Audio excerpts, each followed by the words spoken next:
Olá, estudantes da primeira série, tudo bem com vocês? Eu sou a professora Corine. Nessa aula nós vamos falar sobre ciclos biogeoquímicos. Nós vamos começar falando sobre o ciclo do carbono. Então, qual que é os nossos objetivos?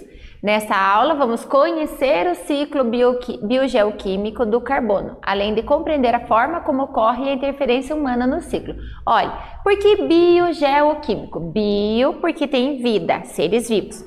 Geo vem da geografia, né? Vem do solo, e químico os elementos químicos. Então, como que esses elementos químicos se interagem, né, com a vida, com o solo? Então, é isso que nós vamos ver nos ciclos biogeoquímicos.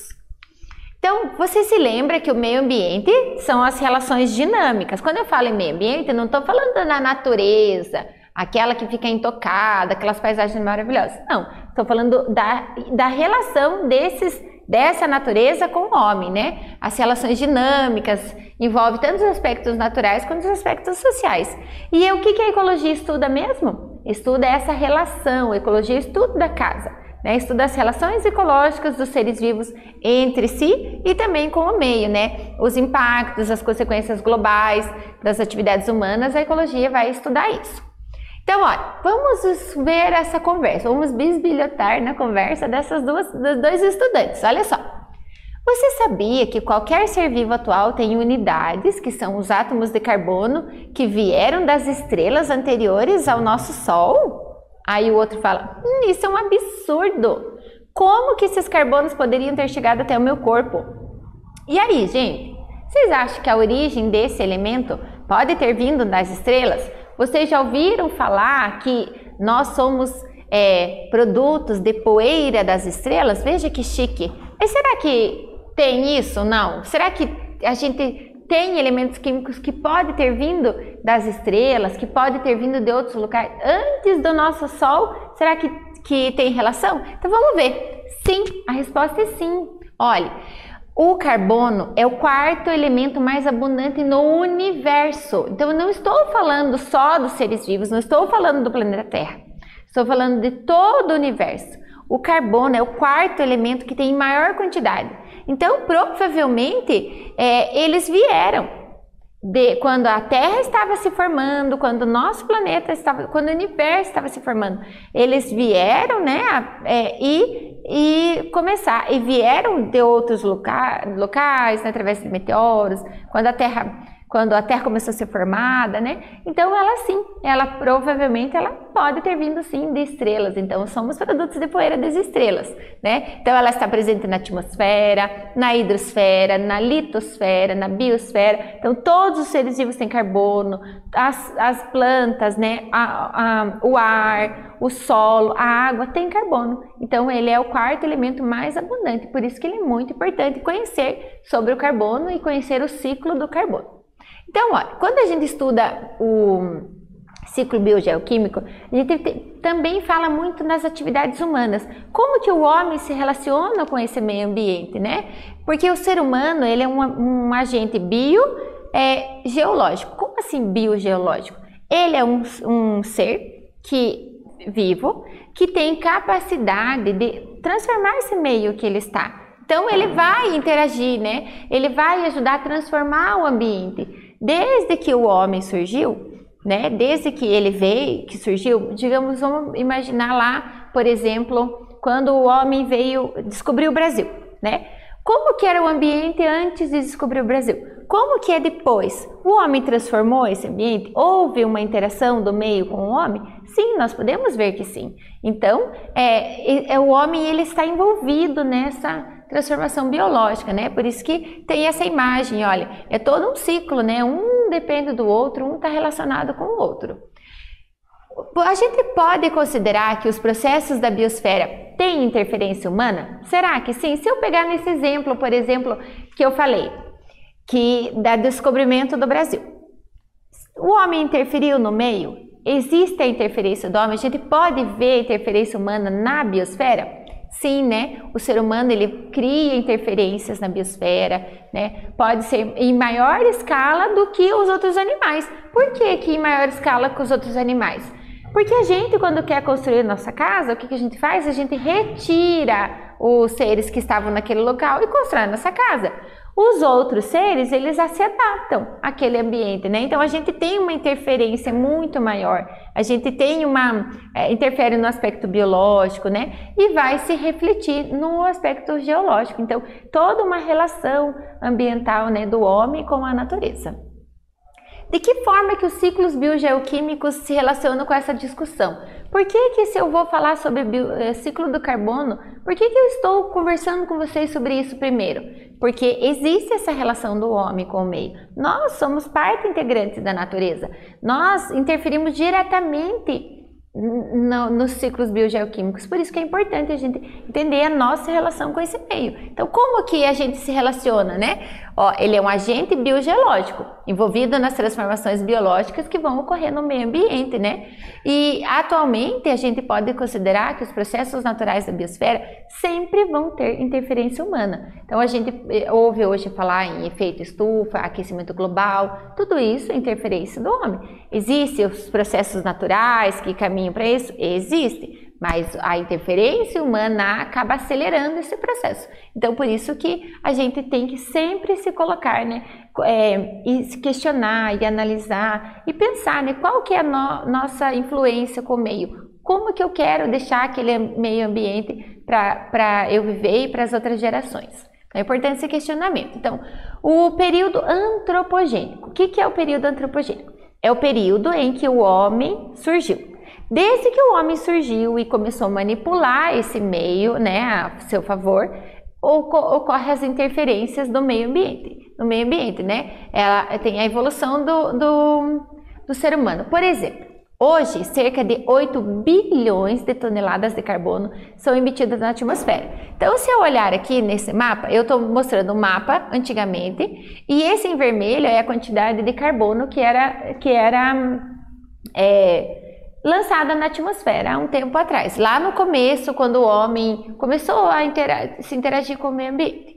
A partir do momento que o homem ele começa a interagir, usar esses recursos ambientais a seu favor para produzir tecnologia, para produzir as coisas que a gente necessita, o homem passa a interferir nesse ambiente. Então, olha a quantidade de carbono hoje que o mundo produz, que o mundo manda para a atmosfera. Então, lá antigamente, lá no ano 1000 e pouco, né, 1700, 1800, nós tínhamos uma quantidade de carbono que era liberada, né, mais ali concentrada na parte da Europa, que emitia carbono. Hoje, com a globalização, grande parte do mundo, né, ele emite carbono. Então, a emissão do carbono é importante para a gente entender esse ciclo do carbono na natureza. Então, olha, cerca de 3,2 toneladas de carbono vão permanecer na atmosfera. Então, quando a gente lança esse carbono para a atmosfera, esse carbono ele fica como se ele ficasse preso, ele fica nessa atmosfera. Isso vai fazer o quê? Vai ocorrer mudanças climáticas, né? E o que também acontece, que é interessante a gente pensar.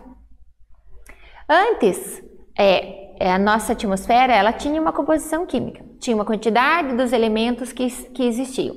Hoje, nós conseguimos saber que nós temos cerca de 20% a mais de carbono na nossa atmosfera do que se tinha lá nos tempos antigos. Por que eu tenho 20% de carbono a mais? Porque carbonos que estavam armazenados, né, lá no petróleo, por exemplo, o que acontece? Eles são retirados e são mandados novamente para o ar. Então, a gente acaba mexendo nessa quantidade de carbono. Olha só, 3,2 toneladas de carbono fica no ar. E isso faz com que aumente o efeito estufa. Por que aumenta o efeito estufa? O que é o efeito estufa? Quando os raios solares eles atingem a Terra, eles aquecem a Terra, mas eles voltam, né? Eles conseguem passar e voltar lá para o universo.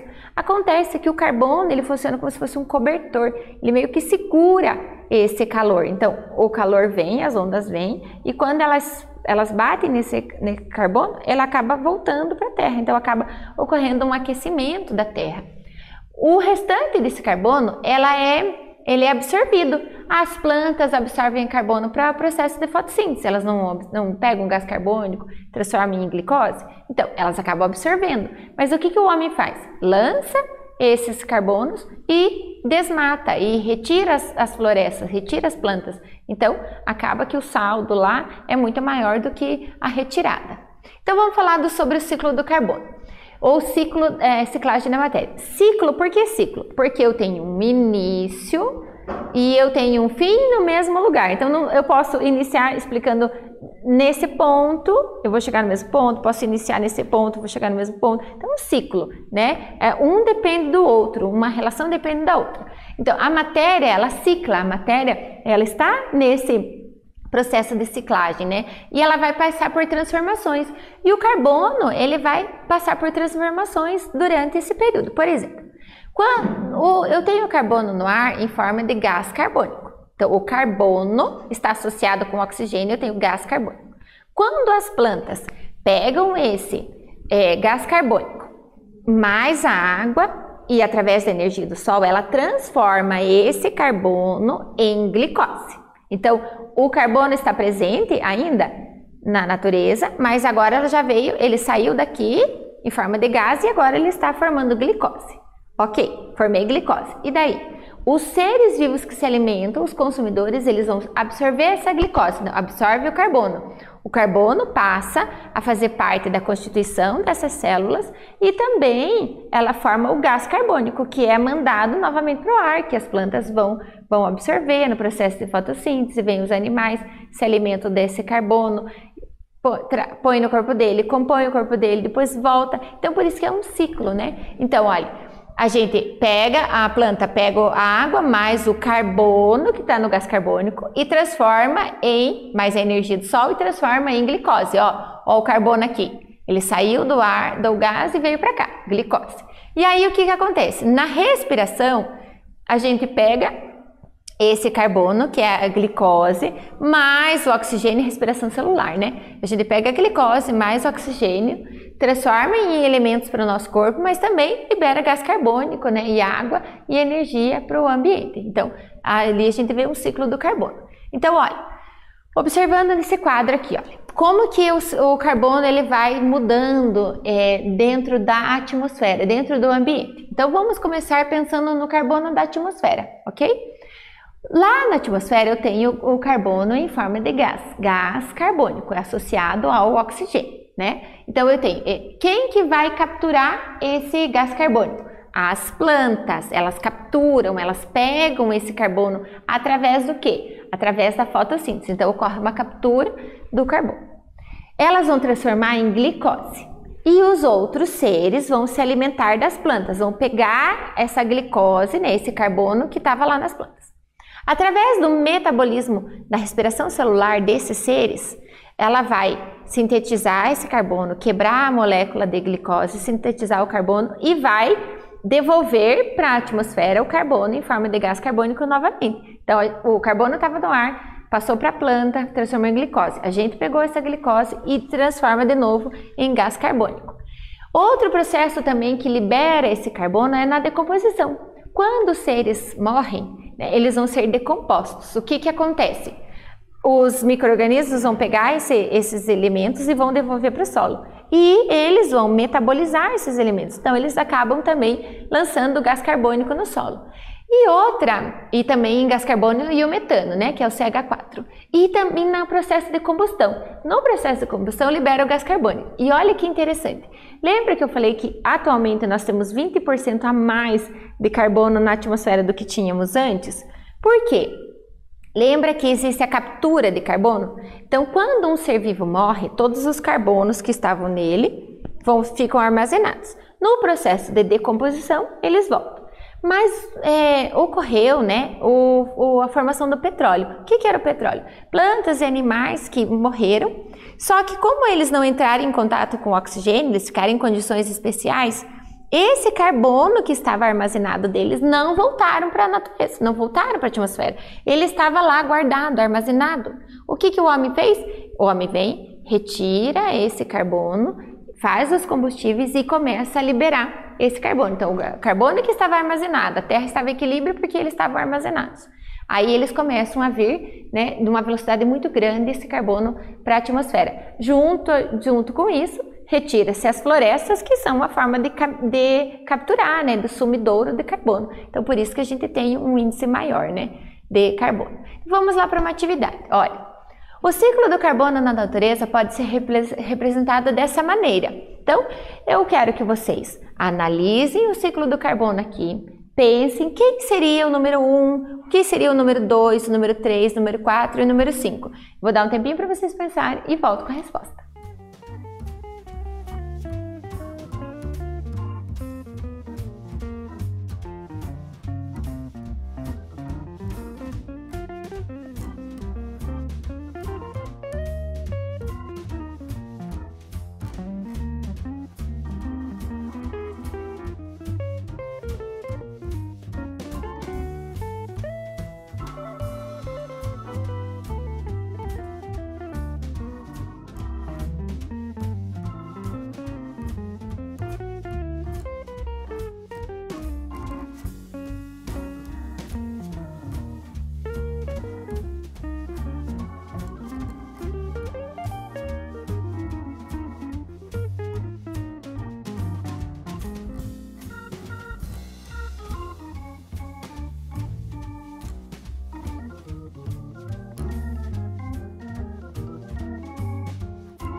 E aí, gente, o que são as setas? Vamos lá, então?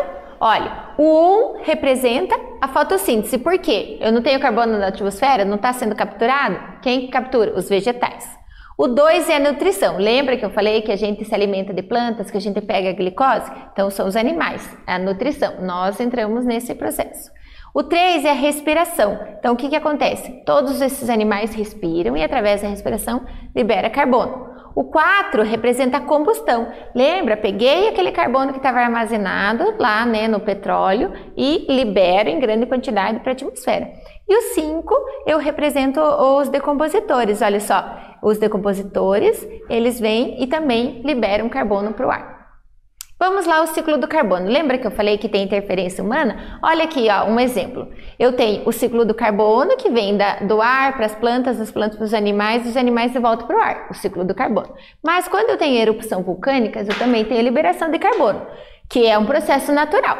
Mas quando eu tenho a respiração por plantas, animais, os animais eles liberam uma grande quantidade de carbono do seu processo de respiração. As vacas, por exemplo, os ruminantes, eles acabam eliminando o gás metano, né, nos seus processos metabólicos, então vai mandando uma grande quantidade de carbono.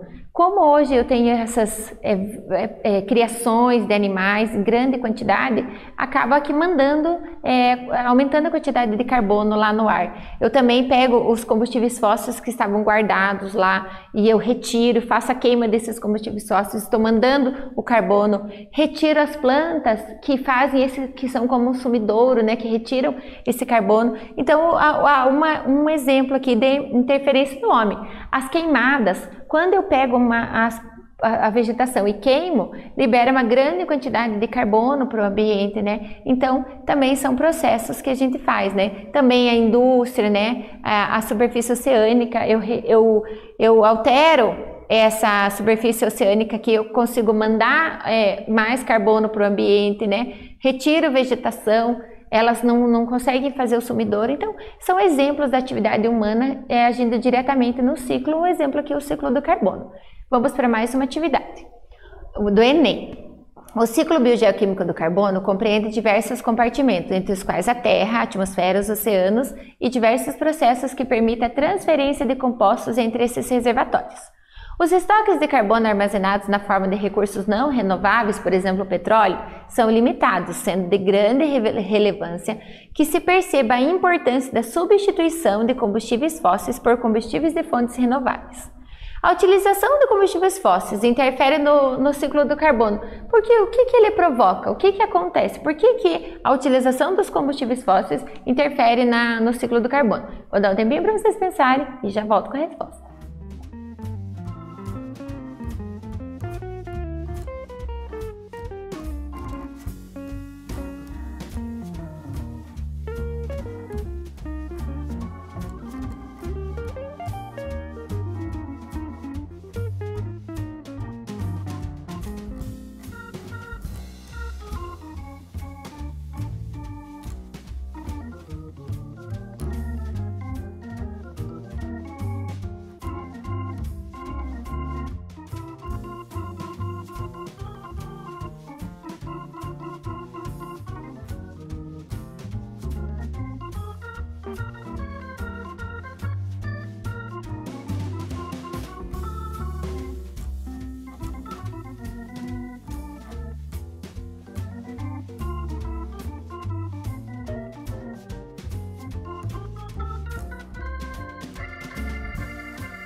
E aí, gente, por que os combustíveis fósseis interferem no ciclo do carbono? Porque ele aumenta a quantidade de carbono. Lembra que ele estava armazenado, guardadinho lá? Agora a gente retira e lança para a atmosfera. Então aumenta a quantidade de carbono presente na atmosfera. Isso, consequentemente, ajuda lá no aquecimento global e no efeito estufa. Então, as mudanças climáticas, uma notícia, olha, lá das Nações Unidas, o que diz essa notícia? As mudanças climáticas são transformações a longo prazo no padrão de temperatura e clima. Essas mudanças podem ser naturais, né, como por meio de variações do ciclo solar. Mas desde 1800, as atividades humanas têm sido o principal impulsionador das mudanças climáticas, principalmente devido à queima de combustíveis fósseis como carvão, petróleo e gás. A queima de combustíveis fósseis gera emissão de gases de efeito estufa que age como um grande cobertor em torno da Terra, retendo o calor do Sol e aumentando as temperaturas. Exemplos de emissões de gases de efeito estufa que estão causando mudanças climáticas incluem o dióxido de carbono, que é o gás carbônico, e o metano. Isso vem do uso de gasolina para dirigir um carro ou carvão para aquecer um prédio, por exemplo. O desmatamento de terras e florestas também pode liberar dióxido de carbono. Aterros para lixo são uma das principais fontes de emissões de metano. Energia em indústria, transportes, edificações e agriculturas e uso da terra são esses principais emissores. Então essa notícia vem confirmando aquilo que nós já estamos conversando, né? Se eu estou mandando mais gás carbônico, o gás carbônico vai funcionar como esse cobertor, ele vai ocorrer o aquecimento global. Com tudo aquecido, vai mudar a dinâmica dos ecossistemas, né? Então, por isso é essa notícia. Então, nessa aula nós falamos sobre ciclos biogeoquímicos, falamos sobre o ciclo do carbono. Espero que vocês tenham gostado. Até breve!